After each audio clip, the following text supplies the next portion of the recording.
And we are joined by Katie Titus from Damon Women's Basketball here, getting ready for a pair of games here at Lumsden Gymnasium this weekend as they host the Roberts Wesleyan Redhawks.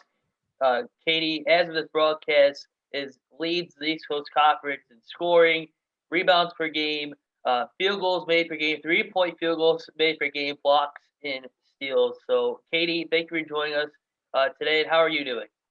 Good, Joe. Thanks for having me. Really excited to be here. No problem, no problem. And Damon off to a great start as we've talked about the past couple weeks. 4-1 on the season, number 14 in the latest D2 side-up poll.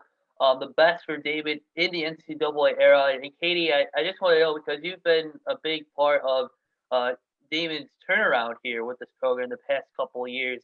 Uh, what has carried the team so far this season in terms of strengths compared to maybe last year at this time?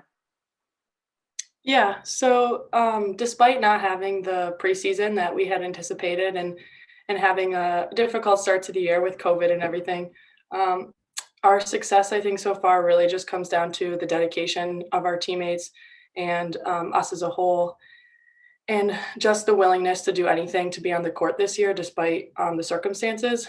We've made a lot of sacrifices to be here, and practice every day. We go in thinking that this could very much be our last day, so we give everything we have, and I think that has translated to the court so far as well in our first couple of games. Definitely, and the last weekend against Gannon was a pretty historic series for this team. Friday night on the road, a 70-68 win against the Golden Knights. It was the first win for Damon against a nationally ranked team since Damon joined the NCAA a few years ago. Looking at Friday specifically, is that win against Gannon against head-to-head ranking is that a testament to how far this Damon program has come since you joined a couple years ago? Yeah, for sure. I feel like every year we've grown as individuals and as a team, with the new additions that we have in our incoming freshmen, and everyone has bought into our program, and it's paying off, especially with big games like against Gannon. Um, we've worked extremely hard to get to that point, and every year it seems like we're surpassing our goals and accomplishing what we've set out to do. And so this is just another year of doing that. Definitely. Was there anything maybe in that Friday night game that was maybe a turning point for Damon? I think defensively we did a lot better on Friday than we did on Sunday, which I think, we talk about all the time. Defense wins championships, and I think on Friday we showed up ready to play, and on Sunday, we just didn't, and there was difficult circumstances that were thrown at us, and I think we're going into this weekend though with our heads on straight and going in with a better attitude coming back from that loss for sure. It's interesting watching and covering the games at Lumsden so far this year. There aren't any fans, and it seems that everybody knows why because of, unfortunately, COVID-19. But I would have to say it's really loud. I mean, obviously we get the bird's eye view up top, but I guess being on the ground floor, we still have the announcers and the score table, but it's just your bench, David bench versus the opposing bench. So what's it like just playing on the Lumsden court so far this year?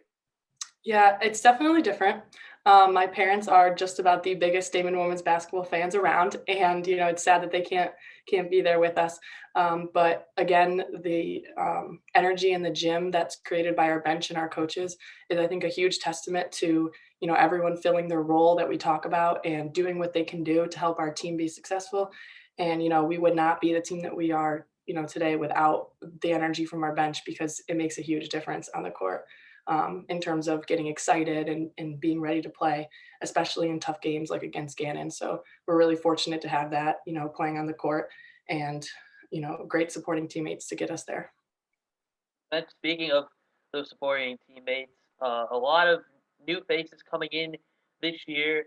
A lot of freshman faces, a lot of Paige, Natalie Angeletti, Caitlin Matz, Mary Foster, the transfer from New Hampshire as well.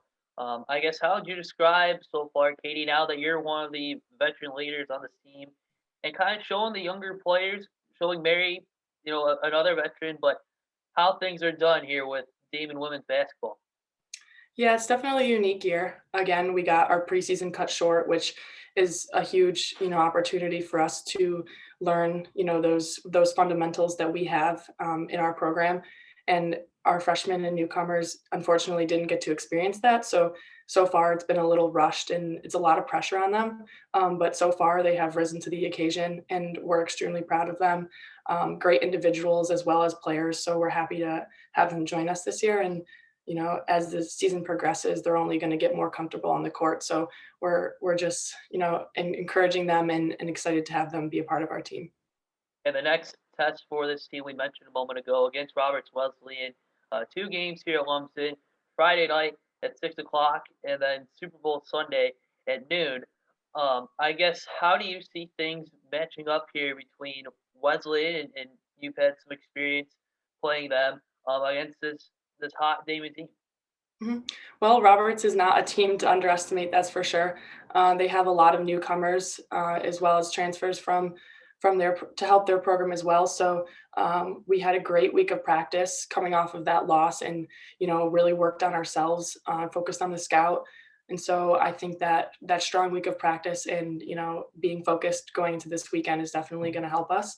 In terms of matchups, I mean, we're ready to go, and whatever they throw at us, we're ready to counteract. So it should be a good weekend. Definitely. And lastly, Katie, as you know, Wednesday this week was National Girls and Women in Sports Day, a very important day.